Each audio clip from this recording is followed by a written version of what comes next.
Hello, welcome back to the channel. Nigel here with you with a frog in his throat as usual. So here we are now. We're on part 11 of this Airfix Stalwart build. Here's the kit here, number 1381, and go get yourself one. It's a lovely little model. So here in part 11, it's mainly going to cover the glazing, and I'm going to kind of aim this at the newer modeler as well. This is a rather unusual way of fitting windows on a model kit. Now normally, if Trumpeter or Hobby Boss or somebody made this, they would probably have the windows, you'd have a flange on the glazing, you'd have an opening in the body, and the window would pop in from the inside. They may even mould it as one piece and it just sort of clips in. But what Airfix have done is given us the opportunity to add the windows from the outside. So as you can see on here, there's like a flange, or it's easier to see here actually. There's a flange around the edge. You can see the flange around the edge there that the glazing sits on. And on mine I've painted it black. Okay, and that's something you want to remember to do. The other problem here, there's going to be lots of tips for newer modelers here with clear parts and stuff. You can see on here, when you look at these windows, even though they're painted black behind, you can see there is like a chrome edge around the edge of there. And you can't get rid of it. Well, the answer is you can. That window there is staying in place because it's such a tight fit. So what I'm going to do is go around this window with a Sharpie. Okay, so I've got a black felt tip, Sharpie, whatever you want to use. Make sure it's permanent. Okay, so just go around the edge of here. I always do this on my clear parts, and I've shown this many times. And if you see other people doing it on YouTube, they've probably got the tip from me. I actually got this from a guy on large scale planes, and I forget his name now. His first name is Ian. And he did this on a Heinkel 111, and I thought it was absolutely amazing on the nose. He actually used a dark brown, from what I remember, rather than black. Maybe so because the black would be a bit too harsh in with the camouflage and stuff. But on here, it would have had a seal of some sort around it because the water used to come up over the front, so there would have been some sort of seal, and that would have been, you know, silicone, rubber, something like that, more than likely rubber. So you can see around the edge there now we've got this black line, and that chrome has disappeared, and I've got a great big finger mark in the back of there as well where I've been holding it. So obviously I've got oily fingers, which is not good. I think the finger mark may well be on the front. So anyway, we won't glue it in yet. So I'm going to pop that in there, and as you can see now, that chrome edge has disappeared. Look at the middle screen compared to the one on the left here, and you can see that chrome on the edge. It's not there now with that one. And if you look at the Key World model one, and you look at the ones on the Airfix website, they've all got it because they haven't done this. And this is absolutely golden to getting good looking glazing. Okay, now I'm going to pop this side window out. Do this one as well. It's quite a tight fit in there. I had to do a lot of sanding to fit that. I'm going to take this one out because it keeps falling out anyway. That, it fits like a prick in a top hat. This one had to be sanded to fit. So obviously there's some issues there. I think there's issues with this kit with shrinkage 100%. If you've seen my other video, I've done another video. I bought another kit, and it's called Second Chance or something. And what I've done is bought another kit and just built the lower chassis up to see if I could get around this issue I had of sanding away part of the front end to make it fit, and it absolutely fitted out of the box perfectly. So obviously there are issues with shrinkage, so we all know there's issues with shrinkage on the appearance. Now you can see on here we've got a bit of ink. If we catch it quick enough, we should be able to just wipe it away. There we go. I had a bit of ink going over the edge. Not that important on this one because you've got that flange behind it anyway. But remember when this was in, we had that chrome line around it. Now when I pop it in, you can see somebody dared to walk past the house, I think. That's why Dottie's barking. Sorry if that made you jump. But you can see that now this window won't bloody fit because the camera's on. There we go. Now you can see that we don't have that chrome edge all around the window. It's looking, I can put the main screen in as well. you can see we've got lovely looking windows with no silver. Go take a look at the Key Model World website. Have a look on the Airfix website and you'll see what I mean. You'll see the difference. So basically that's what we're going to do. When you're cutting clear parts off the sprue, again this is for the newbies, when you're cutting clear parts off the sprue, you need to be a little bit careful. Sometimes it's best to do a little test. Now I've got these God hands here. In fact, that's not fair using them. I'll use an ordinary pair of worn out old Tamiya cutters. And what I sometimes do is come along and just to see, and this is obviously quite brittle clear plastic. Now sometimes on some trumpeter kits, particularly on Zvezda kits, the clear parts are very, very soft and it almost cuts like normal styrene. Then you don't need to worry too much. But what you've got to be careful of here, if I come right up to the part and cut it, it will shatter and it will leave a big white mark. Let me get something to point with. It will leave a big white mark here. You've probably seen it on kits before. It's one of the big problems when clear parts break off the sprue in the bag. Not only do they get scratched when they rub against the other parts, but it leaves a big white mark. So what you want to do is get your cutters and come way back from the part and cut it off. Alright, so now when you remove this, you can just remove little bits at a time. Okay, and you can hear it's not cracking as it comes off. It's just cutting away rather than, and you don't get that big white mark that you would get if you cut it off. And it's the same here with this sprue gate, this this ejector tab. I'm going to cut that back, okay, leave a bit on there, and then I can cut it off. The reason is, when you're cutting close to the part, you are shearing the two parts apart. It's like ripping them apart, and that's what gives you the stress mark.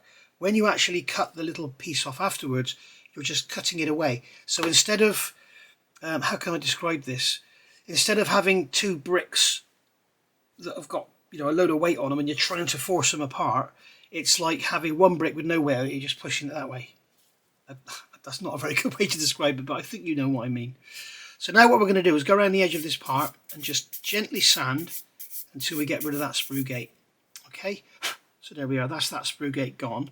We've also got a nice dull surface to take our black pen. And also I'm going to do the same down here.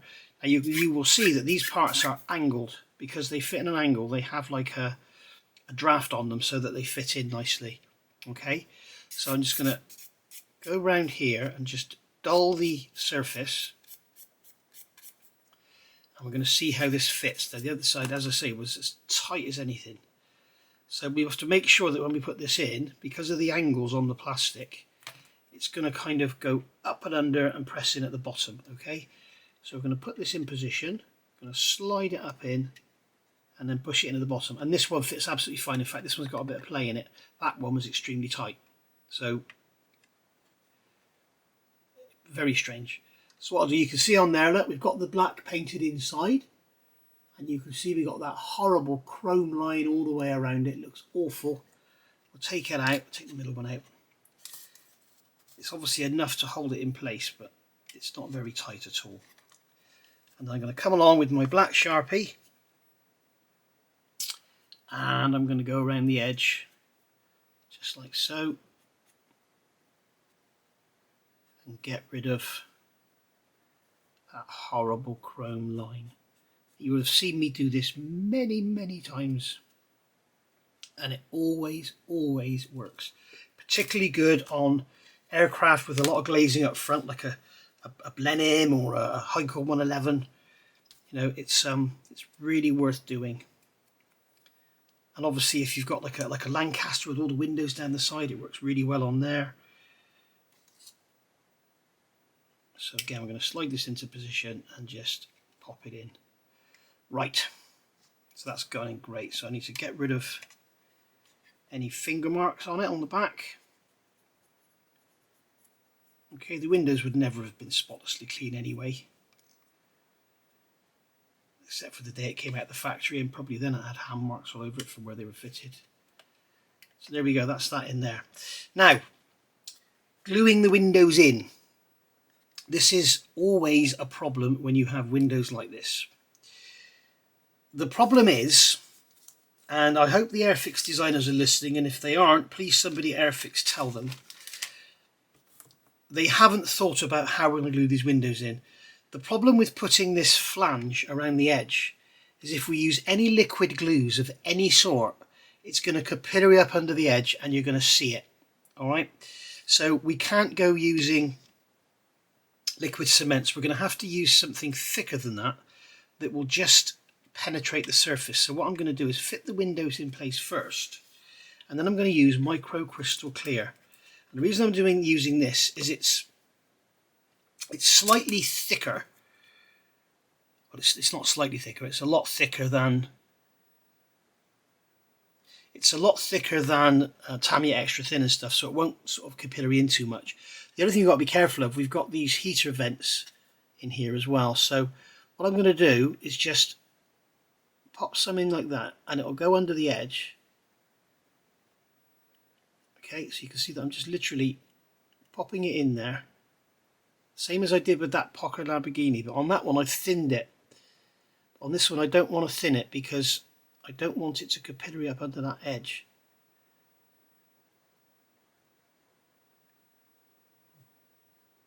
Dottie's going to bark again because there's a dog barking outside. Okay, so you get the idea. So what I'm doing is just basically filling in the gap. You could use ordinary white glue as well, which is I think that's what this is. I think this is just white glue. Maybe with an acrylic additive or something, I don't know. Maybe it's just a good quality white glue. Gator glue is very good as well. A lot of people like Gator glue. Okay, so hopefully this won't capillary up under.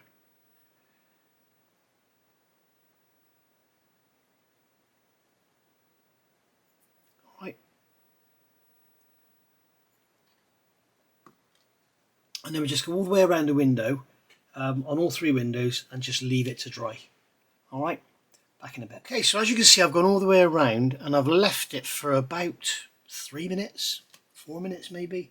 I'm just going to get a cotton bud, just wet it, and then just rub over where that glue is. Okay, just gently rub over. Don't worry about making a mess because it all mops up easily. I'm just removing the excess of glue on the surface. If you note, this cotton bud is just damp, it's not wet. If you make it too wet, you'll pull all the glue out. Now we can see down here that the glue has capillaried up under, and hopefully it will dry nice and clear and we won't be able to see it. But this is the problem with having that flange there, and this is where the designer has failed us, because it's very, very difficult to glue this glazing in without getting the glue capillarying up on that flange.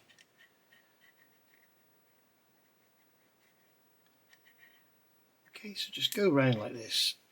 Don't worry about removing too much because there will be glue in behind there.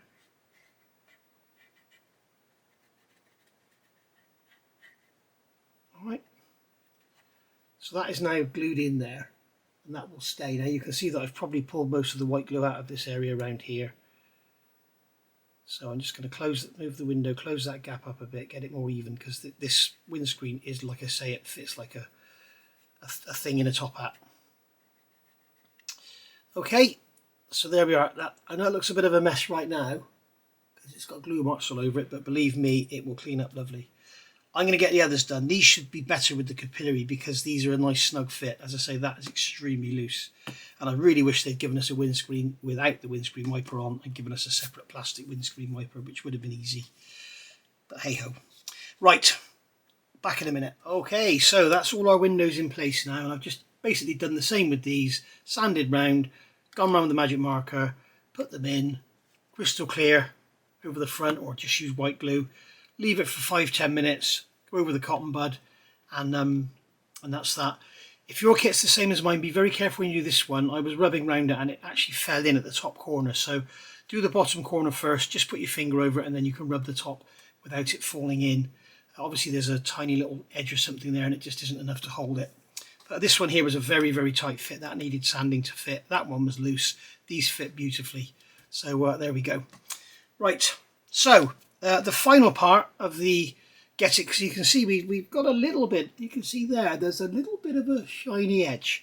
So what I'm going to do now is use Tamiya XF1. Don't use LP, don't use Black Mr. Surfacer, use Tamiya XF1 or a black Viejo paint or something like that. Oh dear, this is a bit gone off, I think. That's not looking very good in there. Anyway, XF1, okay, for this it's absolutely fine. All I'm going to do is paint around the window. Okay, and the reason I'm using XF1 is because it won't damage the clear part. If you use black Mr. Surfacer, it will damage the clear, okay? This won't. This will just mop up just as if it was water-based paint. It doesn't damage the clear part at all, I hope. If it does, then we will have made a mistake. As you can see, I'm putting plenty on because it's going to shrink in, it's going to get capillaried in, and it doesn't really matter if it goes up under that edge because they're painted black anyway. Okay, so that's good. You can see there, you can probably catch it in the light there in front of the brush, you can see how it's sinking in. Okay, so we need to make sure we've got plenty there to allow it to sink in. Then when we rub it away, I'm going to leave this to dry for about an hour probably, or more even, and then go over the cotton bud with X20, Tamiya X20A acrylic thinners, or you could use isopropyl alcohol, anything really that won't damage the clear parts. Be very careful. I wouldn't be tempted to use leveling thinner because it might damage the clear parts depending what their plastic is like, but I can tell you that IPA won't damage them. We could always do a test on some sprue first, couldn't we? We could put a piece of sprue in some leveling thinners and see if it attacks it, but it doesn't need to be anything that hot anyway. It's only Tamiya XF paint. As you can see, putting plenty on here so that it can wick into the joint. And what I want it to do is basically fill in the gap so that when we end up removing it, it's going to act very much like when I use Mr. Surfacer over detailed areas and then remove it with a cotton bud. That's what we're doing. So you can see it's drying here, it's remaining pretty much flush on the surface. So when we remove it, it will just literally fill in the gaps. We've got a little flange around that window there as well, which is worth remembering, which makes a little bit of a difference to all of this. But the actual procedure, the process that I use is exactly the same. Of course, there's lots of different ways you could do this. This is how I do it. This is my sort of way of helping newer modelers out there. I know a lot of newer modelers watch my channel because a lot of channels just build a model, show you it when it's done. That's it. There's really nothing to learn from watching other than the entertainment value. I try and show you everything I'm doing, including when I cock up, which I know a lot of you appreciate.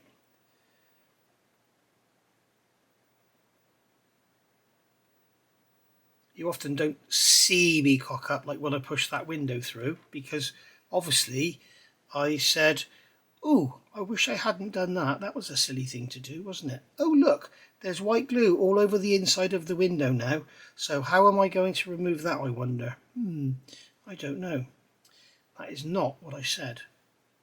What I said was just, oh, yeah.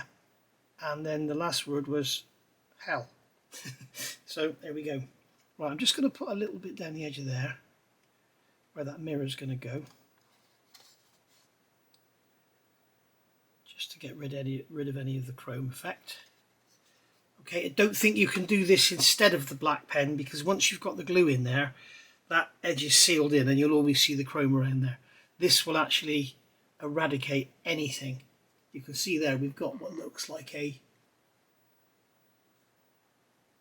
constant seal all the way around, and that's what we're after. We want the windows to look as though they're not glued in pieces of plastic. We want them to look as though they're part of the structure. And as you can see, that even like that looks so much better than having glistening chrome around them.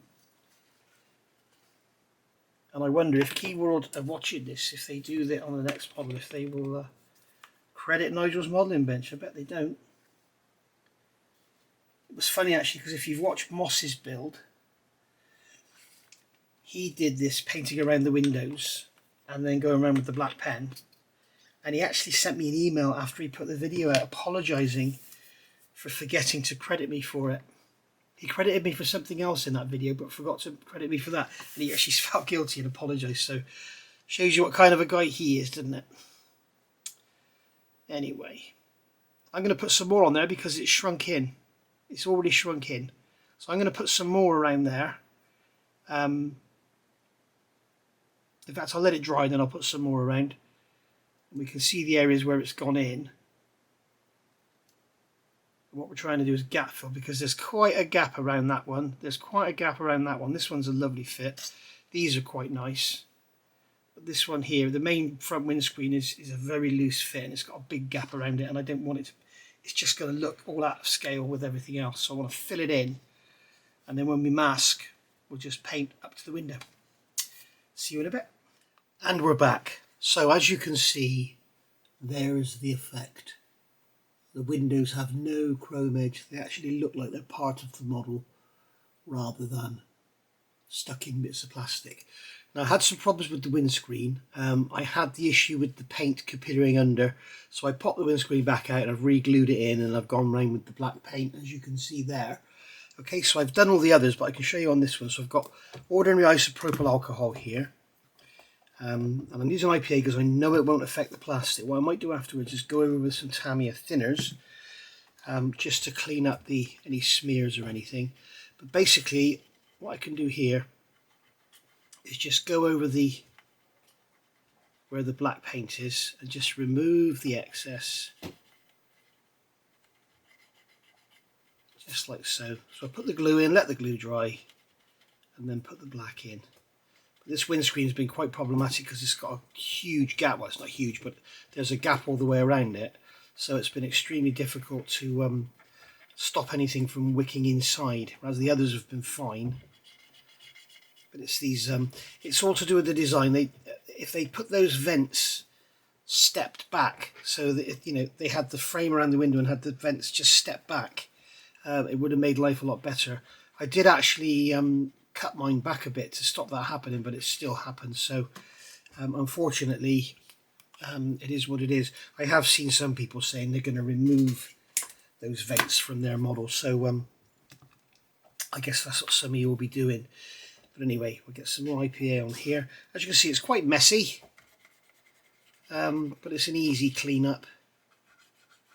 The other thing you have to be careful of, if you've done your, like here, you've done your sink marks with Mr. Surfacer, the IPA will actually soften the Mr. Surfacer and you'll remove it, as I've done here. Look, you can see I've removed the Mr. Surfacer that was there, which is unfortunate, but those bloody dreaded sink marks. But hey ho, it is what it is. They are there, and as you know from my various reviews and stuff I've done, they're not. I've got another model here that has no seat marks on it, so other than down here.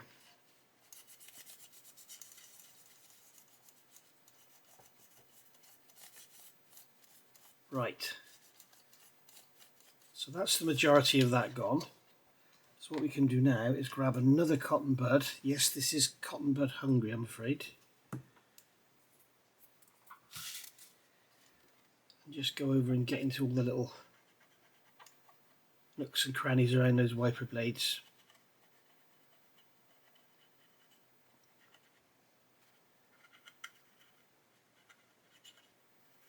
And remove the excess, just like so. I can use one of these brilliant little cotton bud things that was bought for me by Steve. Apparently they came from Korea. I thought they'd come from Japan, but they came from South Korea. So that's why I was having problems. If you saw when I was trying to do a translation, I used Japanese and Chinese. I didn't think they were Korean, but people did say in the comments they recognised that it was Korean. So thank you for that.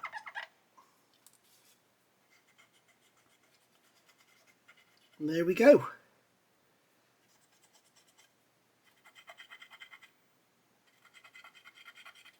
can see we've still got some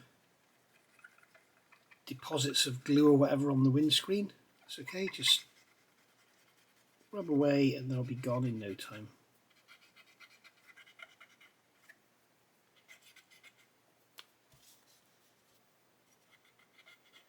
And if you're wondering what's happened to World War One, don't worry, I haven't given up on it. I'm just not working on it at the moment. I've got too much on. I'm just concentrating on this model at the moment.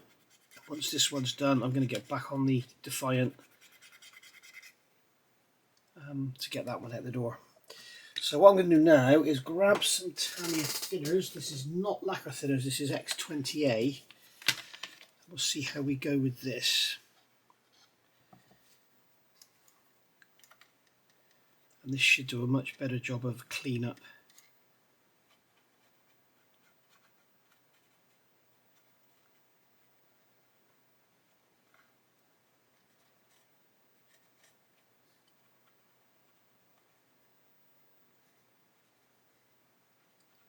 There we go. So just go over with the dry end.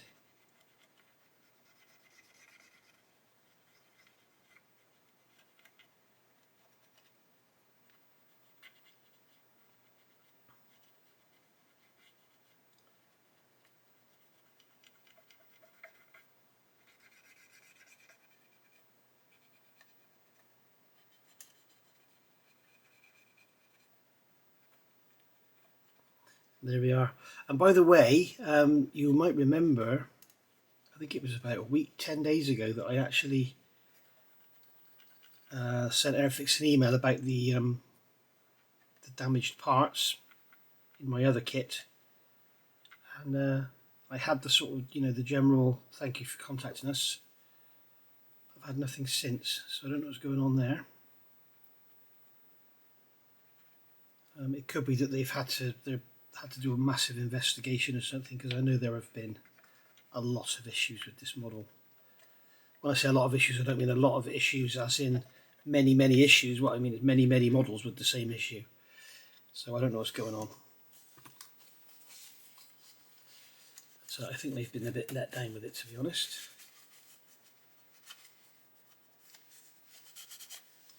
And there we go. Now what I will do on these windows, you can see they're not perfectly clean, but they wouldn't be perfectly clean in real life anyway. So I'm not too worried about that. I'll use liquid mask on these, I think, and I think when I peel the liquid mask off, that will remove any residue anyway. But there we go. There's our windows, all done and fitted, with no chrome edges, all looking like they're part of the model. I'm going to get rid of that black down there.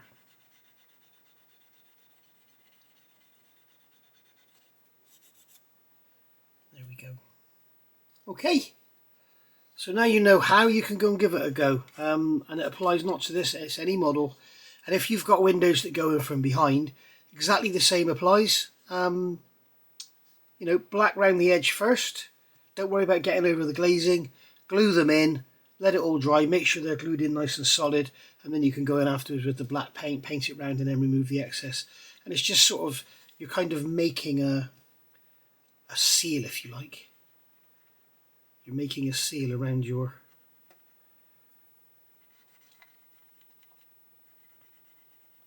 window. You're adding a rubber seal. Okay, you just have to be a little bit more careful with those than you are with these, because obviously I can't push. Well, I can. That one I can push through. But if you've got them glued in from the inside, there you can easily push them through. So just be a little bit careful there. Try and get into the corner of this wiper blade. Get rid of the paint residue in there. Alright, so there you are. Paint your frames black first, go around the edges of the glazing with a black Sharpie, glue them in with a PVA or a clear glue, let them dry, go around with Tamiya XF1, remove the excess with IPA or Tamiya thinners, job done. And that's how they will look. So there you go. No chrome edges, no shiny bits, all looking lovely. Okay, right, I'll see you all soon. for part 12, wasn't it? And oh, I don't know if I talked about this. I've added these parts here to the sides, so these are going to go on like so. So that's how they go. Remember, as Moss found out, these sides are aluminium, so don't go rusting them up and everything. These doors are aluminium. There we go. You can see she's almost there. We're on the home stretch now. So I'll see you all soon for part 11. Thank you for watching, and bye for now.